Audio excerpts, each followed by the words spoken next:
আসসালামু আলাইকুম, আমি মোহাম্মদ সুমন আলী। আজকে আমরা আলোচনা করব ক্যারিয়ার অ্যাপটিটিউড টেস্ট নিয়ে, যেখানে আমরা জানতে পারবো আমাদের পোটেনশিয়াল অনুযায়ী কোন ক্যারিয়ার আমাদের জন্য সবচেয়ে ভালো হবে। কারণ আমাদের দেশে অধিকাংশ ছেলে মেয়ে বুঝতে পারে না তাদের জন্য কোন ক্যারিয়ার সবচেয়ে ভালো, এবং আমরা যেই সময় এইচএসসির পরে অ্যাডমিশন নেই ওই সময় আমাদের সেই ক্যাপাবিলিটি তৈরি হয় না যে নিজের পোটেনশিয়ালটা বা নিজের শর্ট অ্যানালাইসিস করা। চলুন শুরু করা যায়। এর জন্য ফার্স্ট আমাদের যেটা করতে হবে সেটা হলো 16personalities.com। এখানে গিয়ে আমাদের পার্সোনালিটি টেস্ট করতে হবে। এখান থেকে মায়ার-ব্রিগস টেস্টের মাধ্যমে আমরা জানতে পারবো আমরা আসলে ইন্ট্রোভার্ট না এক্সট্রোভার্ট, অর্থাৎ আমরা এনার্জি গেইন করি কিভাবে। আমরা কি মানুষের সাথে সোশ্যাল গ্যাদারিং এর মাধ্যমে এনার্জি গেইন করি, না নিজে যখন একা একা থাকি বা কয়েকজন মিলে যখন কথা বলি তখন এনার্জি গেইন করি। এরপরে হলো আমরা যে ইনফরমেশন গুলো গ্যাদার করি এটা প্রসেস করি কিভাবে, অর্থাৎ আমি ইনটুইটিভ না অবজারভেন্ট। যারা অবজারভেন্ট হয়ে থাকে তারা জেনারেলি ইনফরমেশনটা অনেক ইন ডিটেলস প্রসেস করে।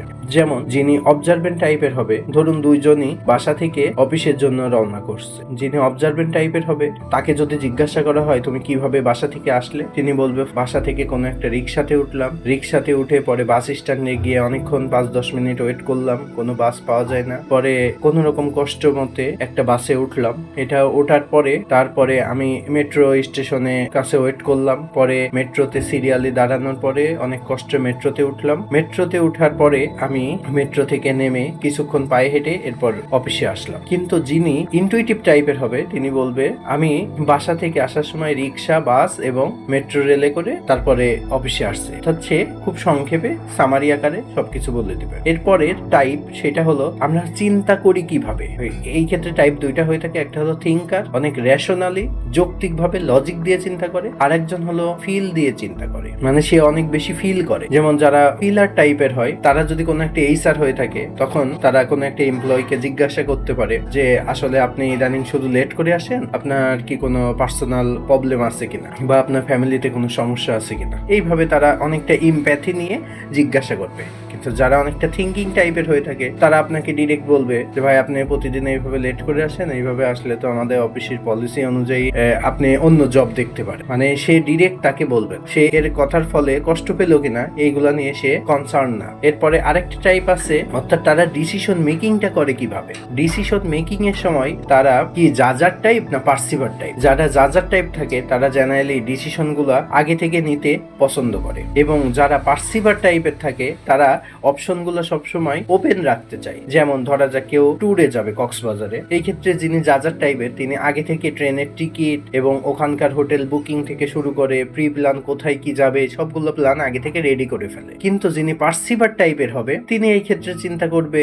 যে এখনো তো সময় আছে, আগে সময় আসুক তারপরে টিকিট কাটবো, সেই সময় ওখানে গিয়ে তারপরে হোটেল বুকিং দিব। এইভাবে মায়ার-ব্রিগস এর যে 4টা টাইপ, অর্থাৎ ইন্ট্রোভার্ট, এক্সট্রোভার্ট, ইনটুইটিভ, অবজারভেন্ট, থিঙ্কিং এবং ফিলার এবং জাজার এবং পার্সিভার, এই 4টা থেকে প্রত্যেকটা থেকে একটা করে লেটার নিয়ে আপনার এমবিটিআই টাইপটি গঠন হবে। এর ফলে আপনি আপনার শর্ট অ্যানালাইসিস, অর্থাৎ আপনার স্ট্রেংথ, উইকনেস, অপরচুনিটি এবং থ্রেট, এই 4টা আপনি জানতে পারবেন। এর মধ্যে থেকে আপনার ইন্টারনাল 2টা বিষয় যেমন আপনি স্ট্রেংথ এবং উইকনেস, এবং এক্সটার্নাল 2টা বিষয় যেমন অপরচুনিটি এবং থ্রেট, এই 4টা বিষয় আপনি স্পেসিফিকলি জানতে পারবেন। কিন্তু এটা আপনার ক্যারিয়ার চুজ করার জন্য আপনার শর্ট অ্যানালাইসিসটা অনেক গুরুত্বপূর্ণ, কিন্তু এটা ফাইনাল টুল না। এছাড়া আরেকটি জিনিসের হেল্প নেওয়া লাগবে সাইকোলজিক্যাল টেস্টের, সেটা হলো Holland code test. Holland code RIASEC মডেলের উপর গঠিত। রিয়াসেক এটা হলো হল্যান্ড কোডের 6টা টাইপ। তার মধ্যে ফার্স্ট হলো রিয়েলিস্টিক।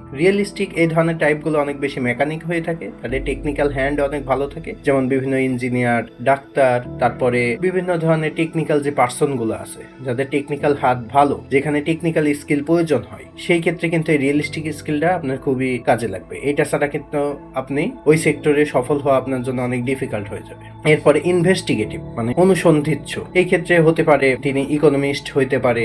ডাক্তারদের ক্ষেত্রেও এবং সার্জনদের ক্ষেত্রেও অনেকের এই ইনভেস্টিগেটিভ স্কিল স্কিলটি খুবই প্রয়োজন হয়। এছাড়া বিভিন্ন ইনভেস্টিগেটিভ জার্নালিজম, এই ক্ষেত্রেও আপনার এই ইনভেস্টিগেটিভ স্কিলটি খুবই প্রয়োজন হয়। এরপরে আরেকটা আছে, সেটা হলো আর্টিস্টিক। এই ক্ষেত্রে তারা অনেক বেশি আর্ট বা ডিজাইন, ড্রয়িং এগুলা ভালোবাসে। যেমন আপনার যদি আর্ট বা ডিজাইন এই স্কিলটি ভালো না থাকে, আপনার কিন্তু ওয়েব ডেভেলপমেন্ট বা ওয়েব ডিজাইন এই সেক্টরে গিয়ে কাজ করতে অনেক বেশি ডিফিকাল্টির মুখোমুখি হতে হবে। এছাড়া নাট্যকলা, চারুকলা এই ধরনের কাজের জন্য আপনি আর্টিস্টিক এই স্কিলটা অনেক বেশি প্রয়োজন। এবং ইউটিউবে কন্টেন্ট ক্রিয়েশন, ভিডিও এডিটিং এইসব ক্ষেত্রে আপনার আর্টিস্টিক যে স্কিলটা, ক্রিয়েটিভিটি, এটা এখানে অনেক বেশি প্রয়োজন হয়। এরপরে রিয়াসেকের এস ফর সোশ্যাল এই ধরনের যাদের কোর ভ্যালু থাকে বা কোর ড্রাইভ থাকে সোশ্যাল, তাদের জন্য অ্যাডভাইজরি, টিচিং, কনসালটেন্সি এই ধরনের বিজনেসগুলো অনেক বেশি কার্যকরী হয়। তারপরে যেখানে মানুষের সাথে বেশি ইন্টারাকশন হয়, যেমন ফার্মাসিস্ট বা রিসিপশনিস্ট এই ধরনের ক্ষেত্রে।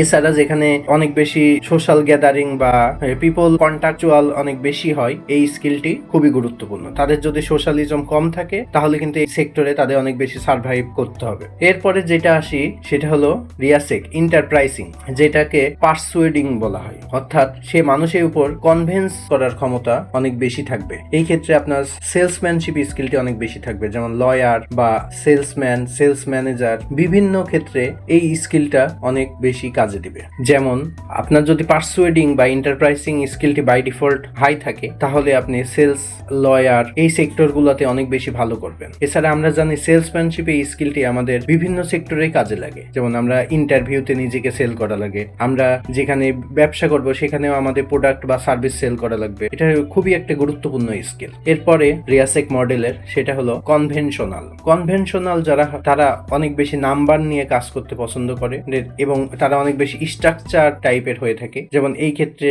তারা ফাইন্যান্স, অ্যাকাউন্টিং, ম্যাথমেটিক্স এগুলো অনেক বেশি এনজয় করে। ডাটা এন্ট্রি, বুক কিপিং, যেখানে অনেক বেশি স্ট্রাকচার টাইপের থাকে, সেই কাজগুলা তারা অনেক বেশি এনজয় করে। এইভাবে আমরা মায়ার-ব্রিগস টেস্ট এবং হল্যান্ড কোড এই দুইটা সমন্বয়ে আমাদের স্পেসিফিক কোন ক্যারিয়ারটি সবচেয়ে ভালো সেটার বিষয়ে ডিসিশন নিতে পারি। আজকের মতো এখানেই শেষ। ধন্যবাদ সবাইকে।